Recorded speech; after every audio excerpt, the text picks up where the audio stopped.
The email came in while I was mid-call with our Japan partners, finalizing a deal I'd nurtured for 11 goddamn months.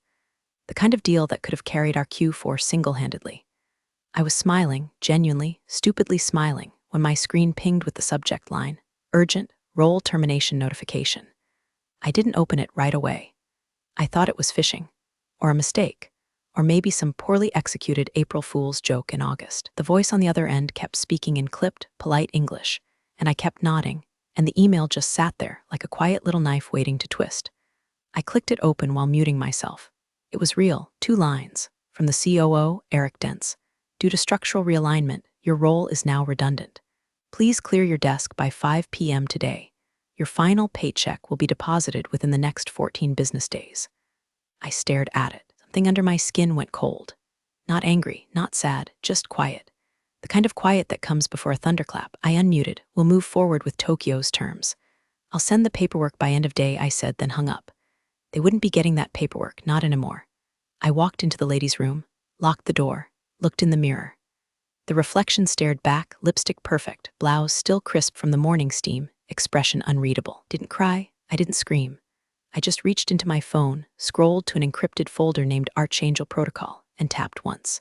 A progress wheel spun silently. No dramatic alarms, no crashing sounds, just a system-wide shutdown rolling like a fog over everything they ever thought they owned. Back in my office, I packed slowly, carefully. The things that mattered. The 1922 fountain pen from my grandfather, my old university ID card, stone paperweight shaped like a chess pawn, and the framed photo of my son, now fully grown and stationed overseas, still thinking his mom was just some marketing executive. I didn't take the awards, not the 12 Excellence in Strategy plaques, not the stupid crystal cube engraved with loyalty is leadership, because I wasn't loyal anymore. Outside, the screens began to flicker. First, the main dashboard on floor 6. Then, the analytics war room on 8, and the procurement server froze. The internal comms platform logged everyone out. Slack, Google Drive, SAP. Even the espresso machine in the executive lounge blinked red and went dead. I didn't have to stay to see it all collapse, but I did. Just long enough. And that's when Eric came running, loafers clicking, panic painted on his face like a toddler who lost his mom at Costco. He burst into my office just as I was placing the pawn paperweight in my bag. "The hell did you do?" He barked, voice cracking like a vinyl record left in the sun. I looked up at him calmly. "You said I was redundant, so I removed what was redundant. You think this is funny?" He hissed, slamming his hand on my desk. I stood up slowly. He backed off a step. "No, Eric," I said, "I think it's poetic." And I walked past him. His phone rang as I stepped into the hallway. His voice dropped an octave as he answered, "Yes, I'm aware. No, I don't know how to fix it." He didn't even look at me as I passed. He would, very soon. Because what none of them knew, what no one but me had ever known, was that I didn't just build the digital backbone of this company. I owned it, and buried in those lines of code was a clause. One clause, a trigger, that turned their kingdom into glass. By the time I hit the parking garage, the security team had been mobilized like I was a damn terrorist. 2 fresh-faced guards, either of whom had been alive when I onboarded, tried to politely detain me near the stairwell. One reached for my arm. I didn't flinch. "Ma'am, we've been asked to escort you back upstairs," I cut him off. "No, you've been asked to stall, which means they're scrambling upstairs and don't know what button to push next." He blinked. "Are you threatening the company?" I smiled, slow and deliberate. "No, I already did." Behind me, a faint ding echoed. Elevators were still operational for now. I took the stairs, on principle. By the time I reached my car, I had 47 missed calls. 6 from the same number, legal. 1 from Eric's personal cell, 1 from our Tokyo partner's assistant, already wondering why our server handshake had dropped mid-transmission. Good. Let the questions begin. As I pulled out of the garage, I passed a line of panicked executives gathering outside. Phones to ears, suits unbuttoned, confusion thick in the air like pollen during hay fever season. None of them looked at me, not one, except for Alicia, my former assistant, 26. Smart, underpaid, quick with coffee and quicker with code when I let her near the architecture during my sabbatical. She stood on the curb, holding her tablet like a life raft. Our eyes met, and I gave her the slightest nod. She didn't smile, but she didn't look away either, because Alicia knew, not all of it, but enough to suspect the company's backbone wasn't corporate, it was personal. I drove to the waterfront, my safe space. A battered park bench under a dying maple, half-shadowed by the defunct pier and old graffiti from when this town still had dreams. From there, I watched the ripple begin. First, an investor tweet, Sudden outage at Corp. Internal breach, then a Reddit thread. Anyone else's company-wide access just vanish. Dev server went cold. Error code 904. And Eric's desperate LinkedIn post. We're currently undergoing a scheduled systems review. Please bear with us. Scheduled my ass. I opened my laptop, launched the encrypted drive, watched the diagnostic dashboard update in real time. Central file system down. CRM core corrupted. HR portal rerouted to offline mirror. Financial servers inert. One red dot blinked, then another, like a reverse constellation spelling out you shouldn't have fucked with the architect. That's when the real calls started. This time, not from the company, no, these were older, hidden numbers, foreign codes, the kind of contacts that didn't exist in any corporate Rolodex. One rang, I answered. A woman's voice, German accented, cold. You pulled it, I did. Is it contained? Yes. For now, there was a pause. You understand the implications if they trace it back. Wrote the protocol, they won't. She hesitated, still, prepare for extraction. If legal routes fail, they'll go personal. I looked out across the water, they already did, and I hung up, because this wasn't just about firing me. This wasn't just corporate betrayal. Eric had poked a hornet's nest without reading the plaque on the hive, and now, he wasn't dealing with a disgruntled former employee. He was dealing with the woman who never once asked for power, because she already had it. Hidden, layered, buried deep, waiting, and now unchained. The breach didn't start with the servers. It started 2 years ago, the moment Eric was promoted to COO and decided his reflection was more important than his foundation. He walked in that day reeking of smug cologne and disruption jargon, talking about leaning out legacy roles and maximizing shareholder trust through operational refinement. Translation: didn't like women over 40 making more money than him, and I made a hell of a lot more. He didn't fire me then. No, Eric was smarter than that. He started slicing at the edges. Took away team budget, restructured reporting lines, replaced my second-in-command with a kid who thought cybersecurity was just changing your Gmail password once a year. Subtle sabotage, death by 1,000 paper cuts. But what he didn't know, I'd seen it before. Not from him, but from Mark Duval, back at Derive Solutions in 09. The same culture-first fraud with shiny teeth and a god complex who tried to erase me and got erased instead, financially, publicly, and by the time I was done, emotionally. That man sends me thank you notes now, from therapy. So when Eric started playing games, I started drawing blueprints. I began building the loop, parallel shadow system that mirrored every department's critical operations, but answered only to me. Think of it like a skeleton key, invisible, undetectable, but if activated, it replaced the primary infrastructure one heartbeat at a time. Why? Because Eric wasn't just incompetent, he was reckless, and one night last October, he proved it. I got a ping on my home terminal, 2:17 a.m. Unauthorized login attempt on the Salary Vault database, source internal, masked IP, but the signature was sloppy, half obscured by a weak VPN trail routed through his assistant's laptop. The Salary Vault holds more than pay stubs. It holds equity vesting data, offer history, severance clauses, and blackmail files. I didn't confront him, yet. I just logged the attempt and adjusted the loop sensors. From that night forward, every keystroke in C-Suite was mirrored, timestamped, and stored, including what I found 3 months later. A backroom memo, stamped confidential, titled Phase 3, Post-Redundancy Compensation Restructure. My name was listed, alongside 4 others, all women, all VPs or higher, all over 45, all marked, sever with cause, minimize liability. No wonder he smiled at me like I was invisible during the last board review. No wonder legal stopped CCing me on compliance briefs. No wonder my budget for team wellness vanished while Eric got a new espresso bar installed next to his office. He was planning a quiet purge, and I planned a louder one, because this wasn't just a vendetta anymore. This was war, and in war, you don't show your weapons. You bury them. Wait, and then detonate when everyone's too busy sipping espresso to notice the ticking sound beneath their feet. 3 hours after I walked out, Eric initiated what they probably called a recovery cascade. I watched it unfold from the comfort of a hotel lounge downtown, 5-star, of course. Company perks, still on my card. They hadn't revoked my access yet. Another oversight. The screen across the bar switched from muted soccer commentary to a breaking news ticker. Major East Coast tech firm hit by internal anomaly. Operations frozen, sources say. I sipped my drink, neat, no ice, refreshed the diagnostics feed. They'd rebooted the core server, which triggered a recursive loop in the mirrored structure I'd built, a loop that simulated success while feeding them digital garbage. On paper, everything looked fine, but inside, it was a spaghetti plate of false access points, echo data, and sandbox traps. I left them chasing ghosts. Meanwhile, Eric called me, finally, blocked number, amateur. I answered with silence. He started talking fast, too fast. I don't know what you think you're doing, but this is corporate sabotage. You're risking lawsuits, prison time. Hell, we can still fix this, Julia. First name, like we were friends. You cleared my desk, I said calmly. Now clear your conscience. I'll pay you personally. Just undo whatever it is you did. Oh, Eric, I said almost sweetly. You think this is about money? He paused. You always thought it was about money. That's why you'll never understand who you're dealing with. I hung up. That's when the text came in from Alicia. Just one sentence, he's panicking. Just asked IT if a full unplug and blow dry would help. I chuckled. Dry, bitter. Then I replied, get the mirror drive out. Step 1, Ravenwake Protocol. You remember the rest. No emojis, no warmth, just trust. Because Alicia wasn't just an assistant. She was the apprentice I never told anyone I had. I trained her in between board meetings, after-hours war rooms, and the chaos of layoffs. I'd seen her potential years before she saw it herself.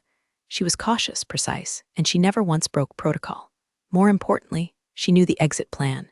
I had built it not just to burn the house down, but to rebuild it under a new name.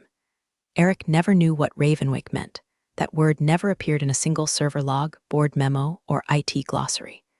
But Alicia knew, because behind the loop, behind the silent kill switch, behind the misdirection, was the inheritance. The infrastructure I'd quietly carved out and cloaked under dead startups and domain shells for over a decade. Secure, private, portable, and with the right trigger, it would resurrect under a new entity, one where the clients followed me, not the brand. I didn't need to beg for relevance. I'd engineered it. They just hadn't realized yet that when they cut me loose, they actually unhooked themselves from their own spine. And the clock was ticking, because tomorrow morning, the Tokyo contract was set to expire, and I was the only one who could renew it, and this time I'd be signing under my name. Tokyo didn't wait long. At exactly 9:01 a.m. their time, 8:01 p.m. mine, I received the encrypted message through the secondary channel we'd used during political unrest in 21. One word, broken. Replied, not broken. Unplugged. Interested? The reply came 4 minutes later attached to a PDF, a letter of intent, direct, unfiltered, addressed to me. They weren't married to my old company, they were married to my brain, my architecture, my system of fail-safes that let them operate during typhoons while every other supplier crumbled. Now they were offering to shift the entire contract. No middlemen, no Eric, no delay. I closed the file. At that moment settle. My hands didn't shake, but my heart did that strange lurch it used to do right before presentations that decided if we made payroll or shut down half a continent. It wasn't relief. It was arrival. Alicia called 30 minutes later, burner line. Voice tense but controlled. He's locked in the IT vault, she said, screaming about how you've hijacked the soul of the company. Eagle's trying to draft emergency arbitration, but they can't even access the template servers. I leaned back in my seat. Perfect. Initiate phase 2, she hesitated. Julia, this'll burn everything. The internal archives, the board files, even my own history. I know, because it had to be clean. Untouchable. If even a fragment of my system got pulled back into their ecosystem, they'd claim partial IP, drag me into courts until my hair turned white and my legacy turned into exhibits A through Z. So phase 2 didn't just destroy the bridge. It sunk the damn continent behind it. Alicia entered the fail commands. I heard her breath catch as she hit the final line. Ravenwake sequence auth execute 5, boom, not an explosion, but erasure. My signature vanished from every build log, every commit chain, every access grant. Even the digital plaque outside the innovation lab that once bore my name flickered, stuttered, then reset to unattributed. Inside the company, panic collapsed into grief. Because they weren't just locked out now, they were amputated. I opened my laptop again, keyed into the Ravenwake backend. Clean, perfect, fully operational. Within the hour, 3 more messages came in. One from a Berlin aerospace firm. One from a Scandinavian fintech group. One from a Washington agency that didn't officially exist. All asking versions of the same question. Are you accepting new contracts under the new umbrella? I smiled. Umbrella, how poetic. That's what I had been for 22 years. Shielding idiots from storms they didn't understand. Now, I was the storm, and I had just started raining. By midnight, Old Company's homepage was reduced to a static splash screen with a typo-ridden apology. We are experiencing unprecedented technical issues. Please check back later. That spelling told me everything. Eric was writing it himself. And he was unraveling. I knew how he'd spiral. I'd seen glimpses back when investors pressed too hard during Q and As, the twitch in his right eye, the way his jaw locked when he didn't know the answer and had no one to throw under the bus. Yet I'd once saved him mid-conference with a well-placed technical issue excuse and a fake demo. He bought me a bottle of wine afterward like I was a babysitter who kept his secret. Now, there was no one left to hold his leash. At 12:22 a.m., I received a private video message from his wife, not a call, a video message. I almost didn't open it, but curiosity always was my flaw.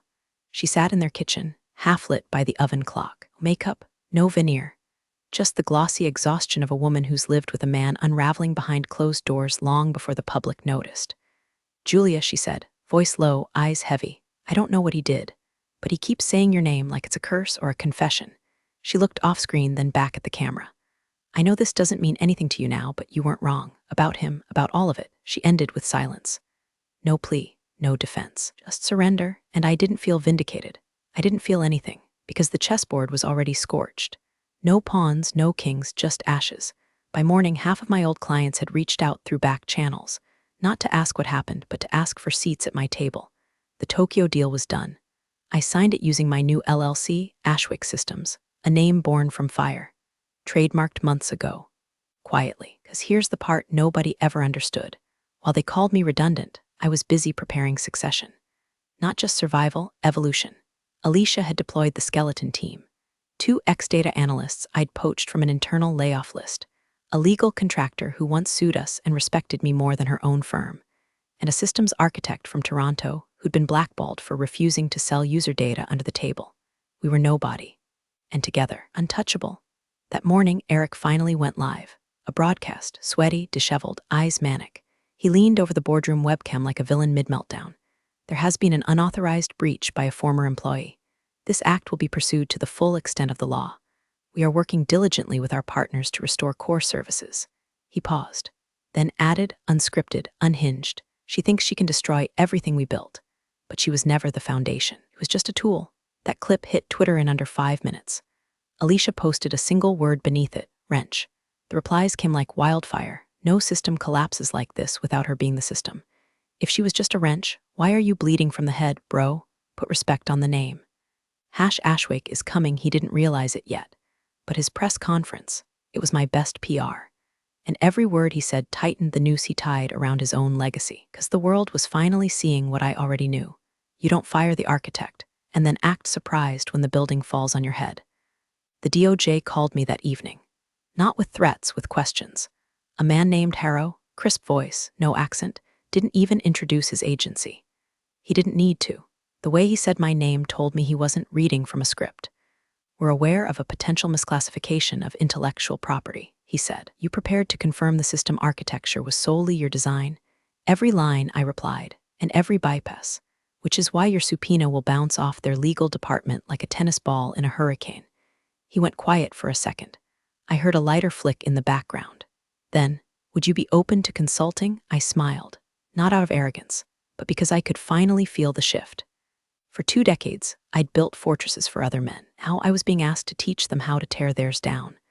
I didn't say yes. I didn't say no. I just said, "Send your questions in writing. My new counsel prefers it that way." Then I hung up.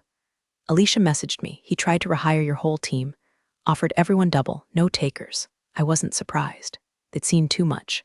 Not just of Eric, but of me, staying up past midnight reworking failed deployment plans, smoothing over departmental idiocy, shielding interns from HR retaliation while still coding backend work at 4 a.m. They didn't follow me because I paid more. They followed because I broke first and rebuilt sharper. The board filed for emergency mediation the next morning. Their press release blamed a rogue former employee for disrupting core systems beyond contractual norms. And yet, they never used my name, because using it would have been an admission that I had one worth fearing. Still, didn't stop the spiral. First, a leak hit the press. Screenshots of internal memos showing Eric's plan to cut all non-essential female leadership over age 45 by Q3. The phrase he used was sunsetting legacy voices. That headline caught fire. #legacy voices don't go quietly trended for 48 hours straight. I didn't write the op-ed. Someone else did. An ex-contractor from DevOps. He told the world about how I'd once rerouted a DDoS attack during my father's funeral, with one hand on my laptop and the other holding my son's. They called it myth. It wasn't. I hadn't cried that day. I hadn't eaten. I hadn't told anyone. I just fixed what no one else could. Now, the world knew, and Eric, he vanished. 2 days later, the company posted an announcement. Effective immediately, our COO will be taking an indefinite leave of absence. Not even a resignation, just absence. That same hour, Alicia sent me a photo, the brass nameplate from his office door, tossed, cracked, smeared with what looked like coffee. Caption, he left before the cleaners showed up. Guess even he knew it was over. I didn't reply because by then I was watching Ashwick Systems onboard its 5th client in 12 hours. And Tokyo had just wired a 7-figure retainer. No office, no overhead, no permission, just me. The empire they never saw coming, because it didn't wear a suit or smile for meetings or play nice at networking brunches. It wore scars and silence and code. The first press request came at 3:14 a.m., a journalist from Wired who'd admired my resilience and wanted to do a profile. I deleted it. Then came Forbes, Bloomberg, TechCrunch, all asking the same thing. Would I like to share my side of the story? There was no side. There was a truth. Then there was the wreckage. Eric's empire didn't collapse in fire. It rotted, quietly, the way things die when no one believes in them anymore. Their next earnings call was postponed, twice. Stock froze, then tanked. Clients fled like rats off a drowning spreadsheet. Meanwhile, Ashwick didn't advertise, didn't recruit, didn't pitch. We just answered the phone. Because reputation travels faster than marketing ever could, mine was no longer whispered in hallways or buried in footnotes. It echoed in every crash report they couldn't decrypt, in every contract that reappeared with my signature instead of theirs, in every we'd rather follow her than rebuild with you. I gave Alicia the choice to go public. CTO title, full rights. She declined. Let them guess who built the back end, she said. Mystery sells better anyway. Smart girl. Tokyo sent us a box of engraved pens. Lynn sent a bottle of wine so old the cork crumbled when we opened it. Washington didn't send anything, but 2 weeks later, a high-clearance cyber-resilience contract landed in our inbox with no bidding process. Just coordinates, budget, and a non-disclosure clause longer than a Russian novel. We took it. Then one morning my son called from base, video chat. He looked at me for a moment, then said, "Mom, you're trending again." I laughed. Am I finally cool? He shook his head. Nah, just terrifying. We talked about nothing, everything. He asked if I was happy. I said I didn't know yet, but I wasn't angry anymore, and that was new. That was enough. When we hung up, I walked outside to the rooftop deck of the brownstone I'd just closed on. No mortgage, no strings, just mine. The wind rolled in off the city like applause with no hands. Down below, the world churned. Lawsuits, pivots, reinventions. Eric resurfaced eventually.